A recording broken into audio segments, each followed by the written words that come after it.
Hi everyone, my name's Dr. Liam Anderson, and this is a presentation for the HH Sports Group webinar on the return to play after COVID-19, and this is from a sports scientist perspective. Just to give people a little bit more of an understanding of who I am, I'm a sports scientist that works in professional football, and I began my professional journey working at Liverpool John Moores University. And whilst working at Liverpool John Moores University, I was an intern at Everton Football Club, working with their first team and academy age groups. I then went on to secure a 3-year PhD working with Liverpool's first team as an applied sports scientist. After which, I went on to become the head of sports science and fitness at Videoton Football Club out in Hungary, and I'm now the head of sports science and medicine at Crewe, Alexandra in the UK, where I've been for the past 3 years. I am also a lecturer on the International Soccer Science and Performance Federation. I'm a BASIS accredited sports scientist, and I'm a UEFA licensed coach. Now, let's get into this presentation on the return to play from COVID-19. Now, from a sports scientist's perspective, the return to play post the COVID-19 infection, it should be treated, in my opinion, like an injury. COVID-19 can cause subsequent issues such as myocarditis and leave the player in similar circumstances where they are unable to perform their usual training program, both on the pitch and also in the gym, and this can be for an unknown period of time. Therefore, the role of the sports scientist should attempt to limit detraining, assess detraining, overcome detraining by retraining, and monitor this accordingly as we go on. And this should be able to help the gradual return to training and also match play. So I think we've all seen this study by Elliott that was published last year from the return to play for athletes that are coming back when they've suffered moderate to severe symptoms of COVID-19. And this gives a graduated return to play protocol, but I'm going to go into a little bit more detail than what this infographic is showing. Now, just to give a little bit the listeners a little bit of an understanding of what detraining is, and detraining is when the athlete's musculoskeletal, respiratory, cardiovascular systems, which are accustomed to a large volume and intensity of training stimulus, and a considerable reduction in habitual stimuli will lead to a degree of physiological system and tissue deconditioning. This in turn will reduce the physical performance of the players. Now, what is detraining and what really can happen from detraining? There's a large list of different points here on this slide, and even from a cardiorespiratory perspective, a lot of these subsequently will affect the maximum oxygen uptake. And then there's also things like in the metabolic, when the change in substrate utilization, so the athletes aren't able to utilize fat in a greater capacity. And then muscular, which is things like strength performance and reduced enzyme activities. And then we obviously have a decrease and alteration in body composition and things like insulin sensitivity when we consume food. Now, at which process does the sports scientist become involved in the process where we are on a day-to-day basis and we're involved in COVID-19? Now, I thought about this a lot before any of our players were actually infected with COVID-19, and I think it begins right at the beginning. Because right at the beginning, it's likely if they've got severe symptoms, they have bed rest and they're not doing much than sitting at home and in and around their own house. They're watching Netflix, and they're very much likely to be consuming junk food because they've not got the usual training program that they're typically undergoing, and they don't have the food which is usually on off for them, which is in the training ground. Now, this will lead to a significant decrease in energy expenditure. It'll lead to a significant decrease in motivation and also an increase usually in energy intake. Now, that's the first job for the sports scientist, is we need to try to create some energy balance. So I think initially the athlete should be put on a low carbohydrate diet to promote lipid oxidation. They should be put on a high protein diet to reduce rates of protein degradation and preserve lean muscle mass. They should be supplemented with a vitamin D because it can help with the symptoms of COVID. And they need to ensure they've got a varied diet to enable macronutrients which are important for bone health and immune function. Now, even when an attempt is made to achieve energy balance, there will still be a significant amount of physiological and tissue deconditioning. This is due to the lack of muscle contraction and high intensity stimulus that the athlete is usually used to on a daily basis, where they get most of their adaptive responses from. Now, I think the best way of looking at this is looking at probably these two studies here. Now, within the literature regarding detraining, there's not many studies that can look at this in regards to an athlete that's typically playing football every day and they're undergoing the usual training program to all of a sudden being trapped in their own house. So in my opinion, the best way to look at this is to look at a reduced step count and what actually a reduced step count can do, and it does to the body from a detraining perspective. And in these two studies, it was very similar that the daily step count reduced from a similar way in both studies, both in the Knudsen and in the Crewe studies over the 14 days. Now, this led to a significant increase in fat mass of almost 2 kilos over a 14-day period where the daily step count was reduced. It led to a significant decrease in leg lean of around half a kilo, and it also led to a significant reduction in VO2 max by around 2 milliliters per kilogram per minute. Now, this is in a different study, but one by Wall back in 2014, and they looked at one leg completely immobilized for both 5 days and 14 days. And when this leg was immobilized, you can see that the percentage cross-sectional area of the quad, the lean mass, and also the strength after just 5 days of immobilization had significantly decreased from pre-values. And this was to a greater extent over 14 days, which is more indicative of the time the athlete would probably be at home and unable to train for in the COVID era.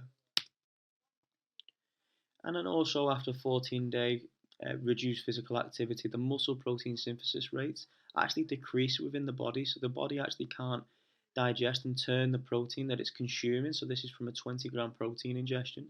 The actual muscle protein synthesis rate is decreased when the body is untrained. Now, what does this look like in a professional soccer player?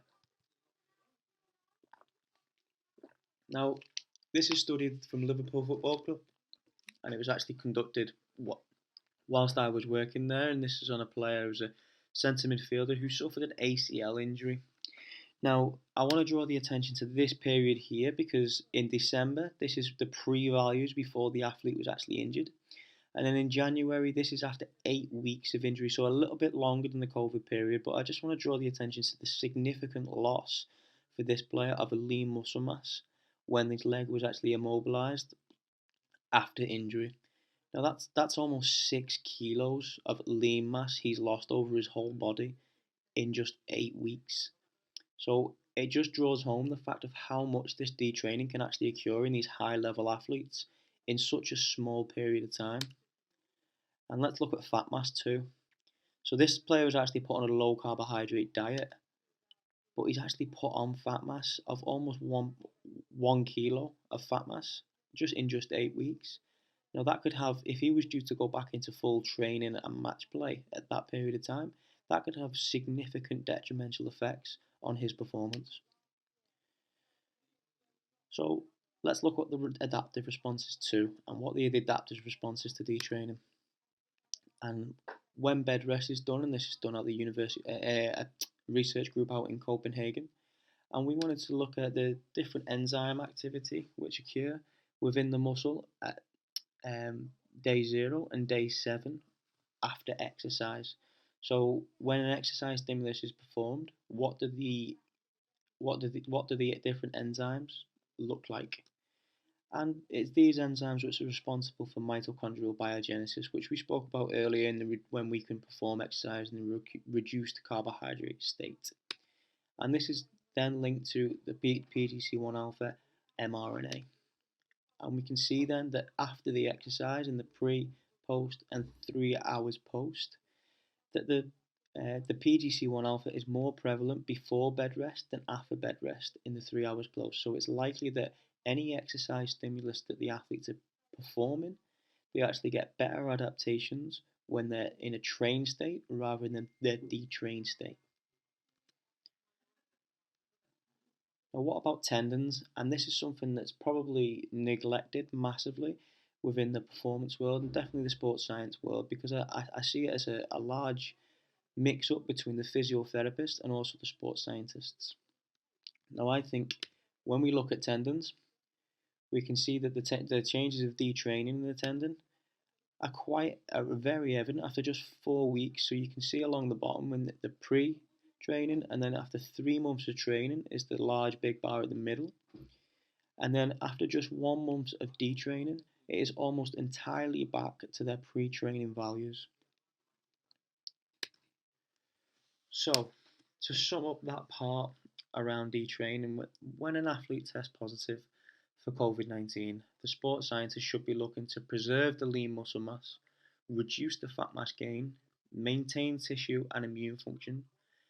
And I think the athlete should be working initially remotely because the athlete, I don't think that, I definitely know that because the athlete is likely to be contagious and contracted COVID-19, so we cannot actually go to see them. So it'd be things like Zoom and Skype and phone calls.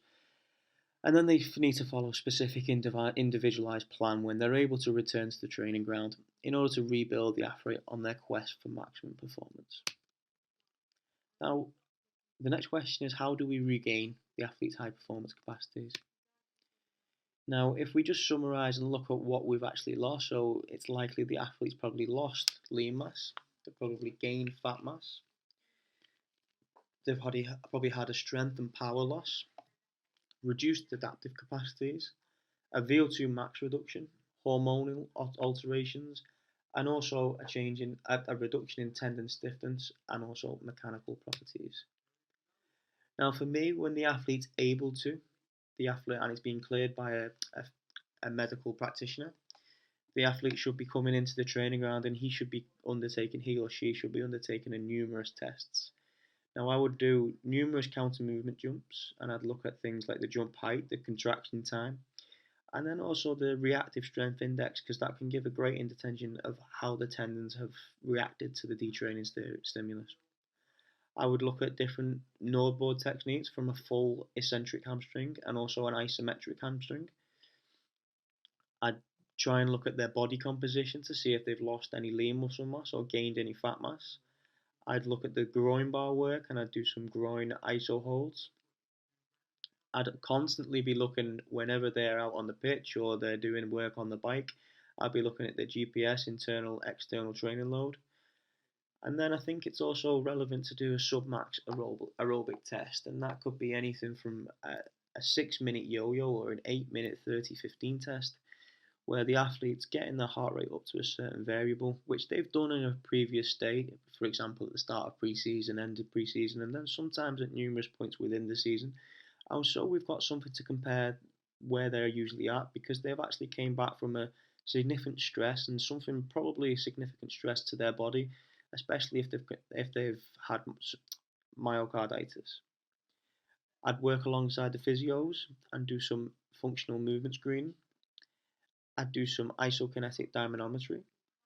I'd do an isometric mid-thigh pull to look at the total body strength, a knee to wall to look at the tendon stiffness in the Achilles, and then also a triple hop to see the power capabilities and also the different functional movements for power and strength within single leg movements. And once we've got all those scores, we can plot them and see the different areas and their weaknesses, what they've actually come back from their pre-COVID differences. And I think it's then we look at on an individual basis, how can we start to return the training process? And it does go back to this paper in the British Journal of Sports Medicine. And I think we can then look at stage 2 and we can get the athlete on a bike.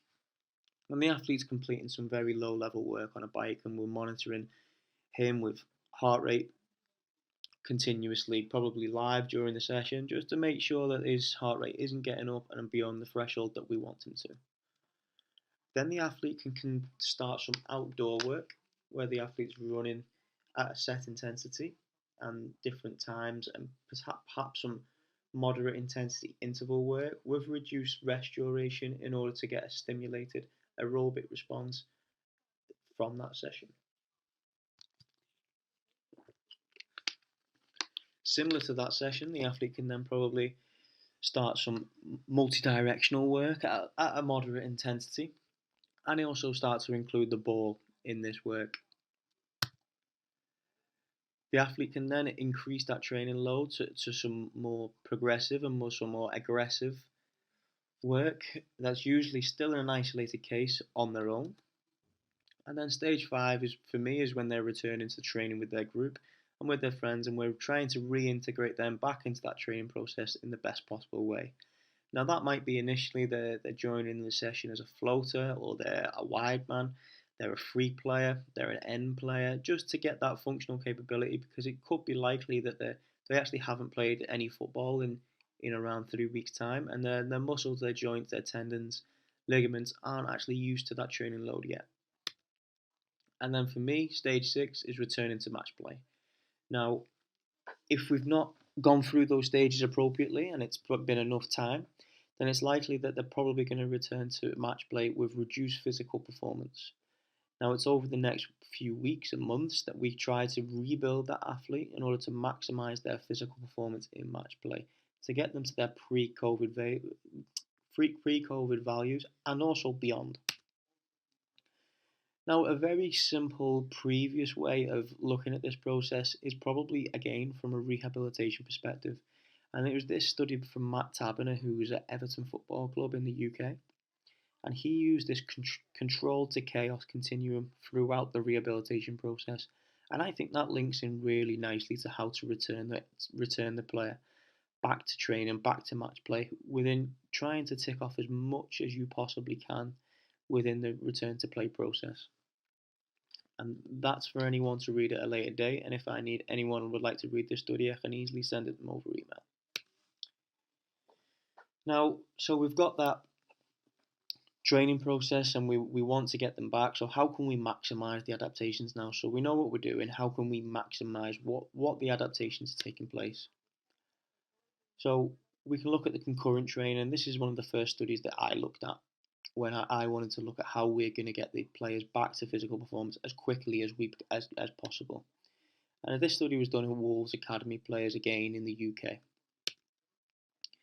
And what you can see here is when an athlete performs one type of exercise, such as running, which is on the right hand side, that releases this kinase called AMPK. And then when an athlete does resistance training, that then tries to release this protein called mTOR. And when AMPK is released, and also it blocks off the cell signaling pathways in order to get to mTOR, and then there's reduced adaptive capacities because of this concurrent training effect, and mitochondrial biogenesis usually wins. So in this study, they looked at breakfast at 7:30, weight training 9 to 9:30, football training 10:30 to 11:30, and then lunch after. And that's strength and football. Now with football and strength, their breakfast was 9 till 9:30, football 10:30 to 11, lunch 12:30, and then the lower body work was performed 2 to 2:30, followed by a protein shake. Now this has got exactly the same macronutrient intake given to the players. However, the post-training results show that football plus strength, so that's when football is performed in the morning and strength is performed in the afternoon, actually get greater adaptations with a back squat 1RM from pre to post training. Also then, so we're trying to get better adaptations with regards to our resistance training to increase the muscle mass and increase the capacities of the muscle. But also we need to get better aerobic adaptations too, because we've likely lost VO2 max and we've lost the mitochondrial enzymes which are regularly working within the muscle. So this study was with one of my close friends, John Bartlett, again at Liverpool John Moores University, and he looked at when a participant undertakes a low carbohydrate diet, then followed by cycling to depletion exercise, they go to sleep, and then they wake up in a fasted state and perform a set exercise.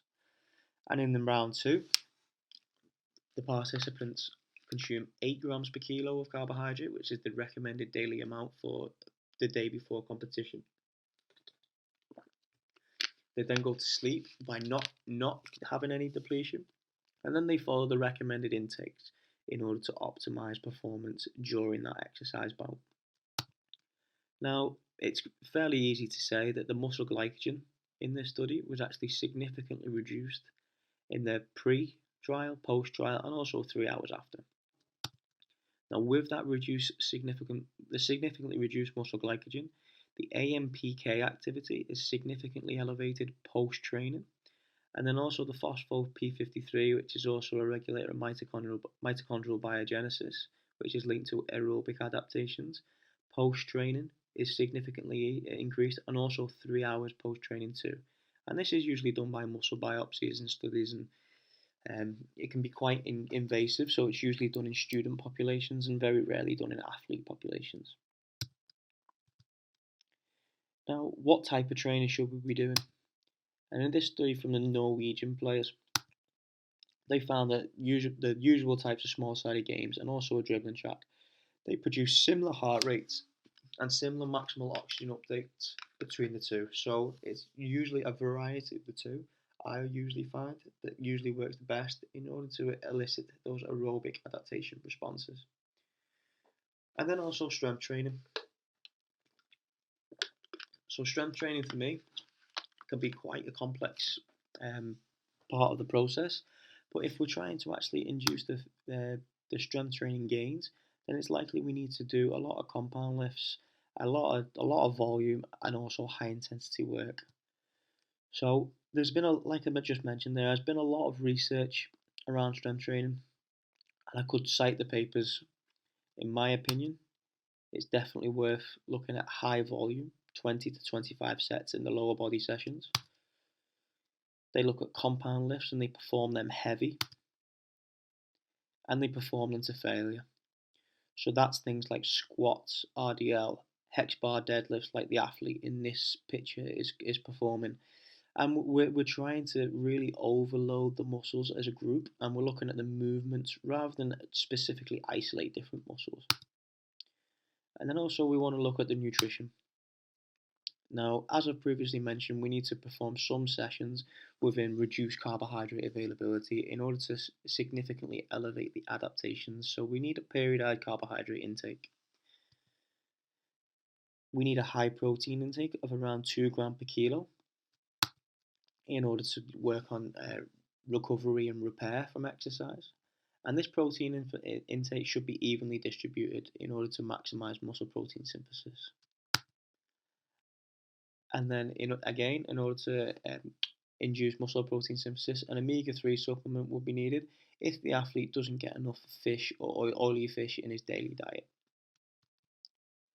Now, like with anything, I think it's really important to reassess and go through a process of how you've actually developed a plan, and then assess how you are, and then to maybe alter the plan or change the plan. And that's likelihood how it would be, because every athlete I've worked with always responds different to different loads. They respond different to different exercises. They respond differently to different drills. So I think we can set the goals of what we want to try to achieve. It might be to increase the muscle mass. It might be to increase the aerobic capacity of the player because they've had a significantly reduced because of their COVID-19 infection. We can then develop the action plan, which is the training program. We can then look at ways to overcome any obstacles which come into place, which could be the manager wants them back for team training earlier, they want to be included in the game. And then we can assess where we are and then re-go through this process. So I think it's really important after a number of weeks to redo these tests and constantly assess where that athlete is until he's probably back to his baseline performance, which was pre-COVID and or beyond. And then just to summarise up and start to finish up here now, I just wanted to quickly give a part of this, and I've used a little bit of research within this presentation, and I think it's really important that we're going to get some improvements from what we're actually um, looking to deliver here, because we're getting an application which is not lacking new knowledge. So we've not got any new knowledge from this, what we're trying to bring in, but we actually can now. So we can actually look to try to research to see what is working with these players when they've gone 2, 3, 4 weeks without any stimulus at all. And then if we're actually left in this situation again, we could potentially learn from it and create transformational improvements to our players, which have big values to the organisation. If we don't do anything at all and we just leave them to get on with it and they come back into the training, then it's quite likely that they're going to be in this red zone of status quo.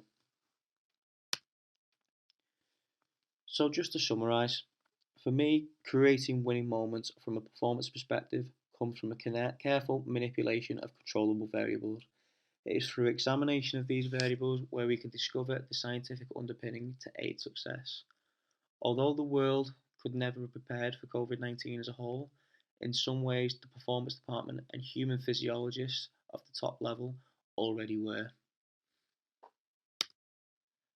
Thank you for listening. Thank you for HH Sports Group for inviting me onto this presentation. If anyone would like to get in touch with me or anyone would like any consultations, then please reach out either by phone, email, or my Twitter handle, which is on the screen in front of you. Thank you.